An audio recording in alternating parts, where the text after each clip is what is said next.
Yeah, I read it a couple months ago. Just got really interested in, fitness differences, the differences between resistance training and plyometric training, Right. and everything in between to supplement those two. Usually, like, I think when people train, um, especially in studies, like they hold everything consistent between groups, like whether they're beginner, intermediate, advanced. Yeah. And actually, there's another study that sort of detailed that it's like sports medicine. There's not a really like well-defined control for like different class of athletes. And so Yeah. that was a separate study tried to like define those terms a little The better. yeah. Yeah. Um, but I think for like the purposes of this study or like these studies, because I think they were all like younger kids, I believe, Yeah, it was about high school, like college. high school to like college athlete type range. Yeah. Yeah. Um, so, and I think what they found was like the plyometric training, was either just as good, if not better in some circumstances for like sports related, um, improvements. Yeah.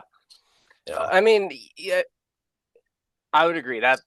Basically what it said. Now, I think it actually kind of boils down to something like a little bit simpler that I think we didn't need to even have like a sports specific thing to study to kind of like extrapolate. It's just like, hey, if you practice jumping, you'll get better at jumping, right? Yeah. That's Yeah. that's kind of what boiled down to. Now, of Yeah. course, we can talk about like, hey, how effective is the training, right? And that sort of thing. And then it also boiled down to, or it also talked to the point that they didn't have a great way to separate, like how trained were these athletes, which is something that you were talking to earlier, right? It's like, hey, we don't know like how this would affect like a really trained athlete to a very untrained athlete, right? And obviously, I think it'd probably be a safe assumption to say that the untrained athlete or the beginner athlete will probably have a bigger impact, like uh, with this type of training than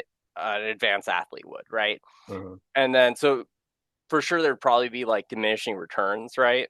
For a really well trained athlete, because it's like, okay, if you're only gaining, because the standard exercise routine for like polymetrics, right, would be like between like 20 to 45 minutes, right? Mhm. And then they say, I think they said to see any improvement, it would generally be, for their studies, it was between 6 to 8 weeks, right, of Mhm. training. So it's just like, okay, if you're spending like 45 minutes every few days training to jump higher and you're only getting like a tiny bit, is there actually a benefit to that, right? Would it be Mhm. better to just practice playing whatever sport you're playing, Mhm. especially if you're a high level athlete, right? Like, would it make more sense to go out to the basketball court, shoot some hoops, play some volleyball if you can find people to play volleyball with? Like, because it seems that at that point, if you're like that advanced an athlete, maybe you don't need to do it. Maybe you can save your time and just do the sport if you're already there. Now, maybe it's better for like the high school and the beginner athletes who aren't elite. That's just kind of my thought process when I was looking at it. So Yeah. So are you, I guess you more suggesting that it's better for all classes, all age groups to just jump in and do whatever it is that the discipline is or the sport is? I think that is important. I think that I'm advocating that if you're a hyper trained athlete, Yeah. you won't get as much bang for your buck. So Yeah. I think if you're like a high school athlete, if you're like a college athlete that hasn't reached your potential for like your jump, right, maybe it's something you do, right? Mhm. Maybe you train that. And then I would say for the, like, if I was a trainer, I'm not a trainer. I've never professionally been a trainer. I did do a course in 2011 with NPTI to get a certification to be a personal trainer. I've never worked in that industry though. Mm, But my thought process would be for like a professional level athlete or someone who's elite would be like, hey, if you want to try plyometric training, go ahead and do it. Do it for that prescribed like 6 to 8 weeks. Have a program, stick to it, measure your performance. If you don't see any performance gain, stop doing it. It's a waste of your time. mhm, If you see performance upgrades, great. Maybe you incorporated that into your routine. At some point, though, you're not going to be any faster and you're not going to be able to jump any higher. And at that point, you can probably just go back to playing your sport or doing other activities that kind of have like a cross value because at that point you're just maintaining, right? There's no point to continue pushing if you're just maintaining. So, and I mean, so it really depends. It's like, try it if you want to, if you're elite, but you probably won't get huge results. mhm. Yeah, that's kind of, so I would say for the beginners, you'll get more benefit because it's all about time, right? Like, what do you have the time to do? Right, right. Yeah. So I want to like stick on that point for a minute here on the plateau. Yeah, Um, like obviously, yeah, it's well known that beginners, kind of no matter what they do, they just advance and grow at a more yeah, rapid rate. Um, then yeah, as you hit that intermediate advanced threshold, you kind of plateau. But um, what obviously like genetics factor into this. But I recently saw a video about it was on Jeff Nipper's channel, and he's a very, advanced weight trainer, weight resistance trainer. yeah, Has done it for a long time, and he looked at that specifically that plateau. How can yeah, I overcome my plateau? Um, so he very diligently like set up an experiment over a whole year. Used his brother, who's not trained, as like a control, and just really consciously like every rep to failure. Be diligent on your meals and just stick to the program right. uh, and he did lose fat. He did build Yeah, muscle. He is in the best like proportional muscle to fat ratio of his life, which originally, I mean, he's been doing this for, I don't know, 10, 15 years, I would imagine.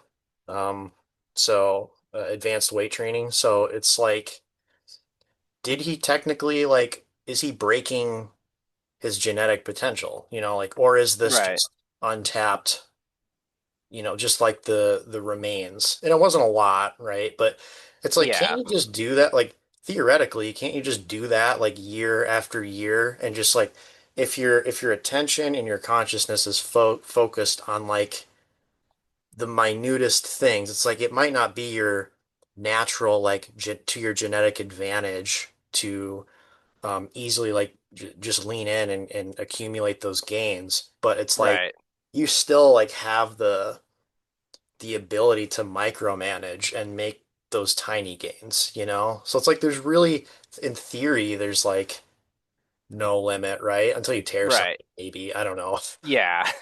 Well, or get old, Yeah, right? I yeah, mean, that's kind right. of the thing because it's all fight against time. Yeah. Um, and so I haven't. I do enjoy Jeff's videos. I Yeah. have not watched, or I have not watched that one in particular. But Mhm. by the sounds of it, he had to do a lot of extra work, Yes. and very meticulous. Like you And said, time. yeah, for like he looks. I'm sure he looks great because he Mhm. already did to begin with. Look, all Mhm. right, but the amount, yeah, yeah, I Looks know, so right? I was like, good. um, but like if we're viewing it from like an athlete perspective, right? For like a specific sport, perhaps, right? Is there value to that? Okay, if you're, Mhm. like, is it worth it to meticulously track, meticulously train for, X amount of time given to be able to jump like or move or run like just a fraction of a bit quicker, right? Mhm. It's like the answer might be no, because a lot of the time I think that your technical ability in any given sport is more important than like the potential for your speed and your agility and Yeah. stuff, especially at the higher levels, because you're probably just as fast as everyone else out there. Being a Yeah. fraction bit quicker, a fraction bit able to jump higher, a little bit more explosive, probably isn't going to win you the given game, right? Mhm. Um, it would be like your technical skill. Like, okay, if I, because you're still shooting from the 3 point line if you're playing basketball, right? That's not going to change.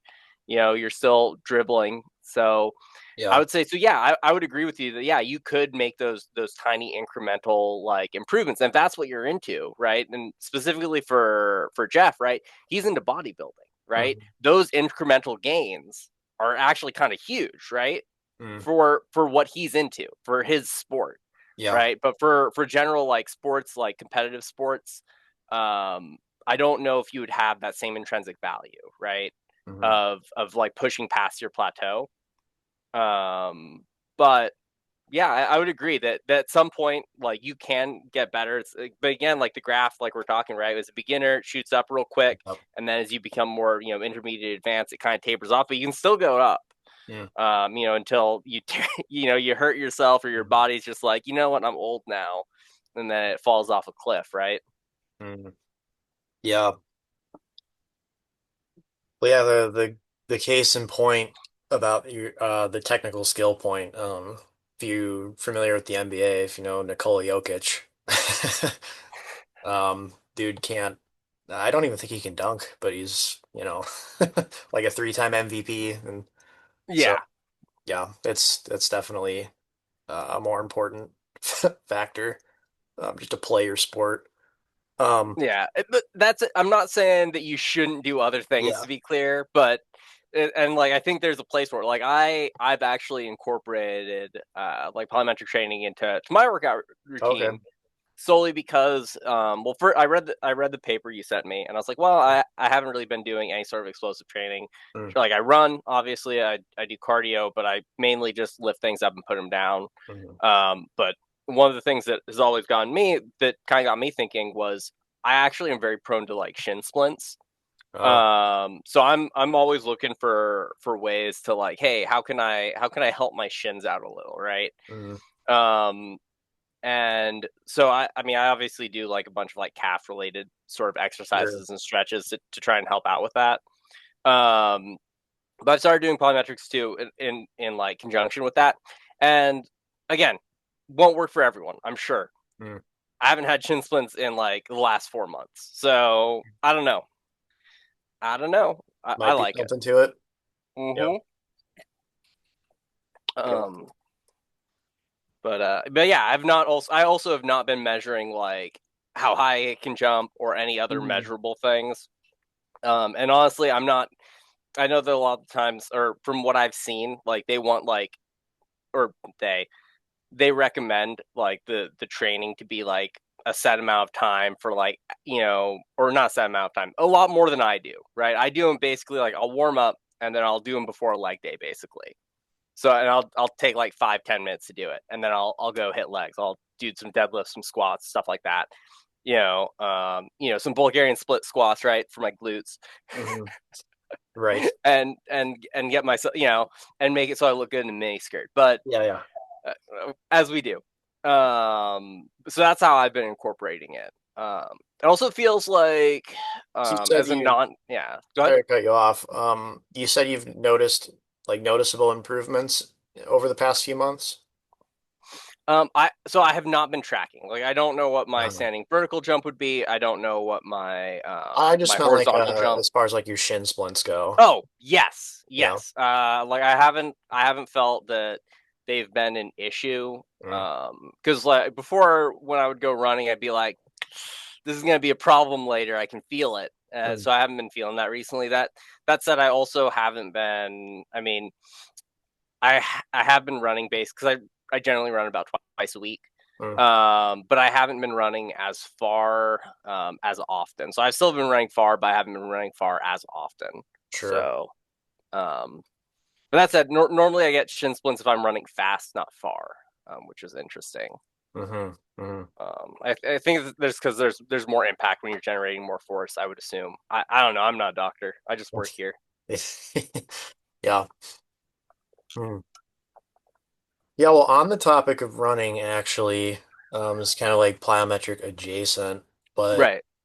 um, I remember I was listening to the Huberman podcast, and there's a guy, I think his name is Stuart McMillan, Hmm. uh, and he's super interested in like sprinters and stuff, and Yeah. um, so I got really interested in understanding like sprinters like relationships to their bodies, how they go about training, what they need to do, and something interesting that he noted was like um, a sprinter's understanding and ability and their relationship with like how they interact with the ground, where it's like you don't have to spot like you can just kind of guesstimate and look at different athletes and just kind of point out like, oh, that guy looks like he'd be a good sprinter just by the way that they interact with the ground, you know? Yeah. And I thought that was an interesting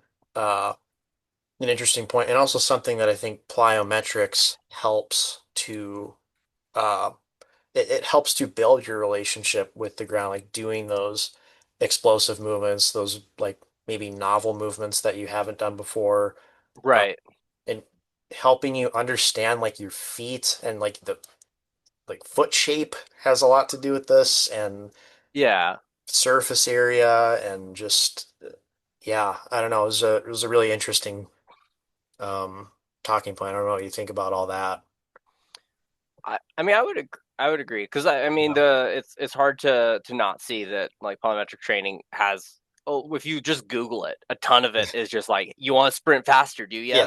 Yeah. So like it's very clear that like runners, sprinters in particular, like they're very like kind of keyed into like, hey, this is how I should be doing training, or this should be a portion of my training at least Mm. to be a better sprinter. Um, and that, guys, I completely lost my train of thought there. Oh yeah, no. Um, I remember talking to like baseball players, for instance, Yeah, and I'll, or just a couple of them, and they mention like, oh, dude, like plyometric, like it's indispensable to our training. Like we could not just hit the weights two or three times a week and make it during the we'll season. call it. Yeah, Yeah.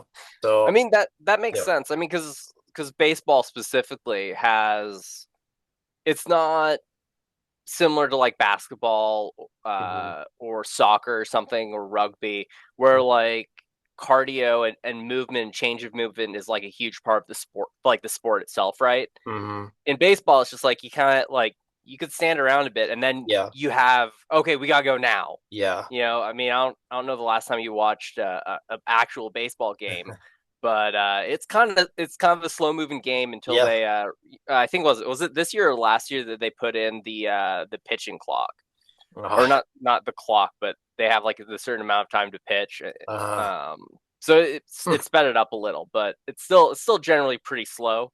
mm, So there's a lot of time just standing around, sitting around. So it makes sense that hey, yeah, playing baseball in itself isn't gonna get you to where you need to be, right?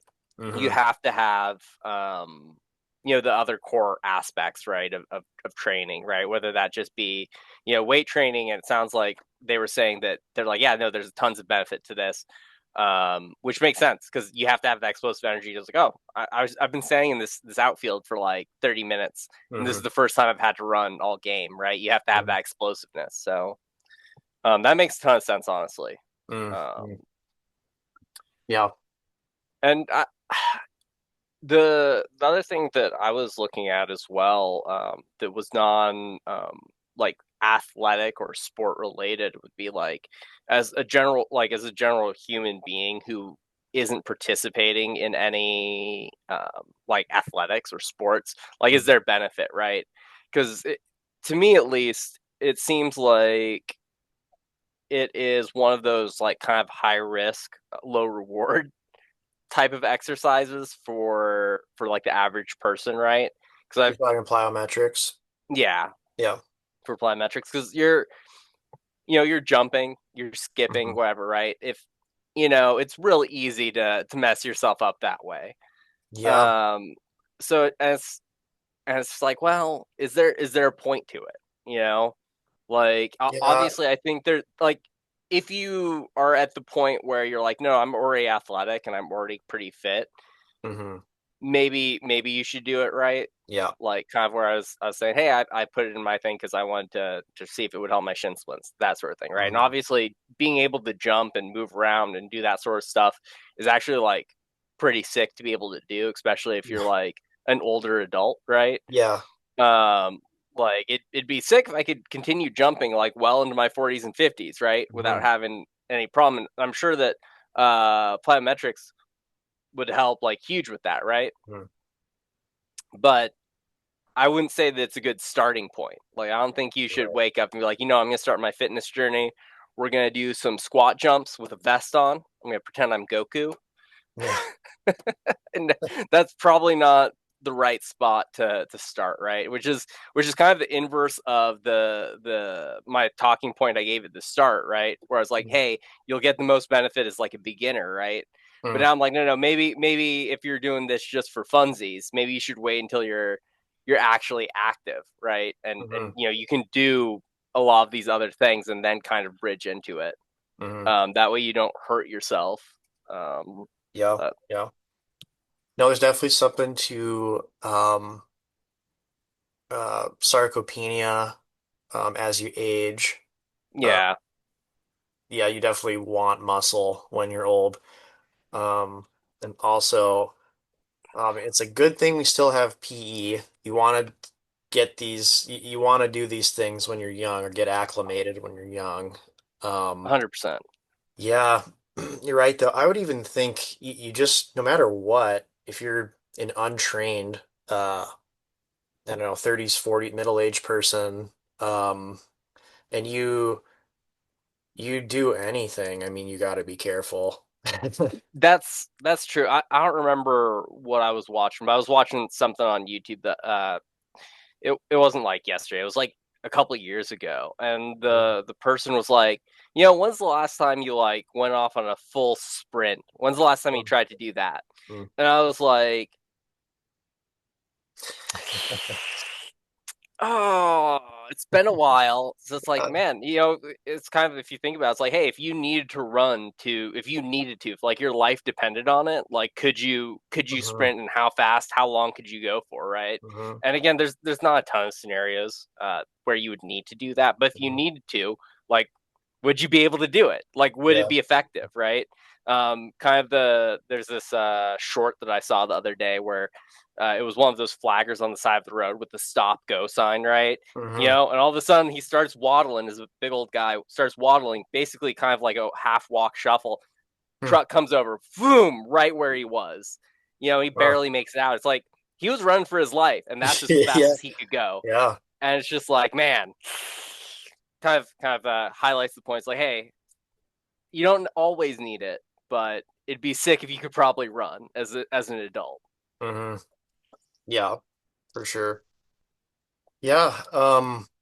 On that point, personal anecdote, the last time I sprinted, um, it's been a few years. I remember I was like on a track, and at that point I had not like fully sprinted for a couple of years at least. Yeah. So it was actually like after a race. So I just like I saw these guys going and I'm like, oh man, I want to do this. So when the track cleared, I lined up and I got in position and I just started off like slow and then right around like the 100-meter mark, then I started like sprinting and I got like a good sprint in, but then the next day I was like, I want to do that again. And then tore I like tore um I actually don't know what I tore. I tore something on my You ankle. tore something. Yeah. Yeah. It wasn't good. That's what Yeah. we know.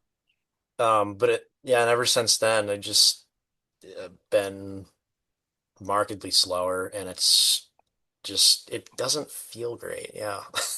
Yeah, no. I, Doesn't feel I good. remember before, I mean, now I've sprinted a ton Uh-huh. between like watching that video and now. Mm. Uh Yeah. but because I just won't be able to run. It's like, hey, if I need to be able to run, I won't be able to run. But Hmm. I remember before that, like the time I thought of is like, when's the last time I ran? I remember it was game night at my house pre-COVID, so we were still doing stuff like that Hmm. pretty regularly. Mm. And there was something that we were doing in the game that required us to like go outside and run. And I Hmm. don't remember exactly what portion of this wacky board game it was, but I remember sprinting down the block completely like What drunk. is this game? I it I don't remember the name of it. Yeah. It's basically a party game, and I think the premise of the game is you pull a card, and then you have to do whatever the task it tells you to do. Okay. And then other people are also trying to complete the task, and one of them's like, "Hey, go find like X, Y, or Z in the house." So you just go rummaging through your friend's house and stuff. So I Uh-huh. think this one was like, you're it, and the other people have to run or something like that. You Mm. know, so but I remember just running blackout drunk like down the street, and I made it like maybe 50 meters at a full sprint, and like that was it. That's all I Hmm. had in me. Mm. I was like, oh, I'm gonna have to start walking. Yeah. Yeah.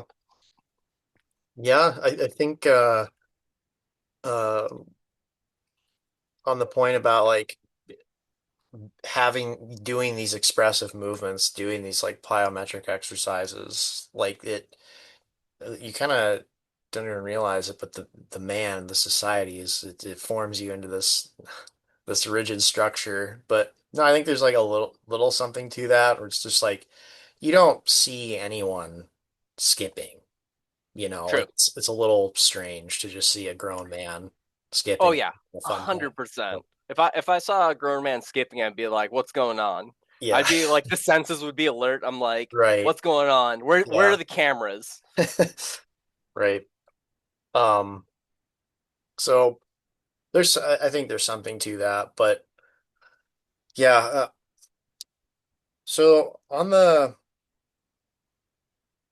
going back to like how like weight training and plyometric training factor into um sort of your performance, either like weight training after doing Yeah, plyometrics or plyometrics after doing weight training. It seems like plyometrics has a more of a benefit in weight training than weight training does in plyometrics.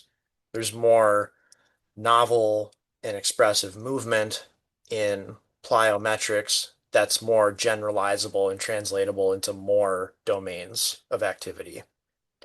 Um, which is why over the past few months, I've just been of the mind, like, just, I think you should just do plyometrics. If you're capable, like you said, if you're capable, just do that if you can, just run, just jump, just do your box jumps.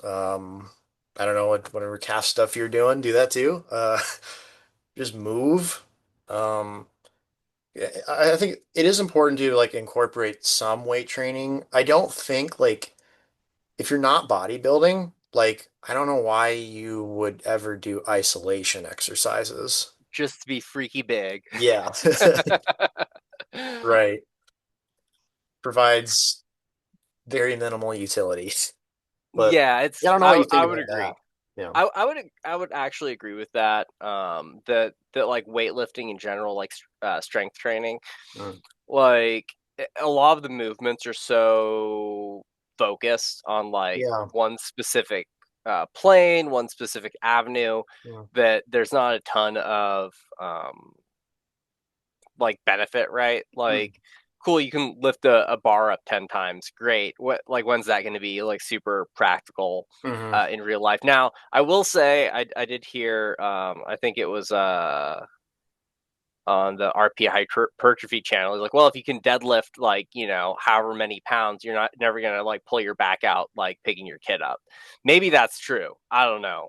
Mm. Um, so there may be benefit there, but I mean, look, if you're also jumping around and generally fit, you're probably not going to pull your back out at picking your kid up anyways, because your Yeah. spine's used to rotating in specific ways. Your knees are used to bending, right? Mm, As long as you maintain some form of like, upper body strength, unless you let that atrophy completely, right? mhm, You'd probably be fine just doing plyometrics. I mean, I would even go further to say that like just basic like walking and mhm, like zone 2 cardio is as far as like like living long and being healthy mhm. is probably more important than anything, just making sure that you get up and walk. In fact, look, I don't know how good these studies are, Hmm, but I was reading on CNN the other day that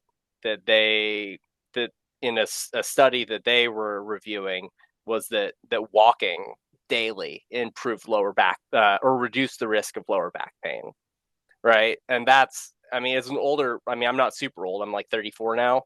mhm, Like no, like that's one of the concerns. Like I kind of have a little bit of back pain now. I'm old, mhm, right? It's like okay, well maybe there's something to it. mhm, Um, so I would say like zone 2 cardio, getting up and actually moving is probably the most important thing. But if you're gonna exercise and you have limited time, yeah, I would say that like plyometric training is probably going to be more effective use of your time than like going to the gym and lifting a bunch of weights. You also get your heart rate up that way. mhm, I always wear a heart rate monitor when I work out. mhm, So like now that been lifting weights for like forever basically. mhm, And I can tell you this, that I mean I don't know if I'm not working out hard enough, but like I barely am in zone 2 when I'm lifting weights, mhm, right? Like you look at my heart rate monitor, excuse me, and it's like this, right? And it's going from zone 2 to like my resting heart rate, like immediately, mhm, if even zone 2. Generally, it's just zone 1, right? I'll do mhm, my 10 reps and then it'll pop right back down. So it's like I'm not getting, you're not getting a ton of like, cardiovascular benefit there. So if you're just doing one thing, I mean, plyometric training is probably going to keep your heart rate up higher, which would be more benefit for your overall health. mhm, So mhm. Yeah, so we're coming up about a minute left here on our time, but um yeah, no, good. Interesting closing. Um maybe next time I wanted to maybe we can start off or focus around the idea of like age-related muscle loss and the idea about like um is it just essentially a fact that the more muscle you have when you're older, the better your health span and lifespan is going to be? Or is it a matter of, because you know the idea of like, well, you don't, if you're just really big, that takes a lot of energy to maintain, right? And a yeah, lot of, not just biochemically, but psychosocially too. right. Um, can't fit through doors and stuff, but I wish that was a problem. yeah. But yeah, no, biochemically as well. So.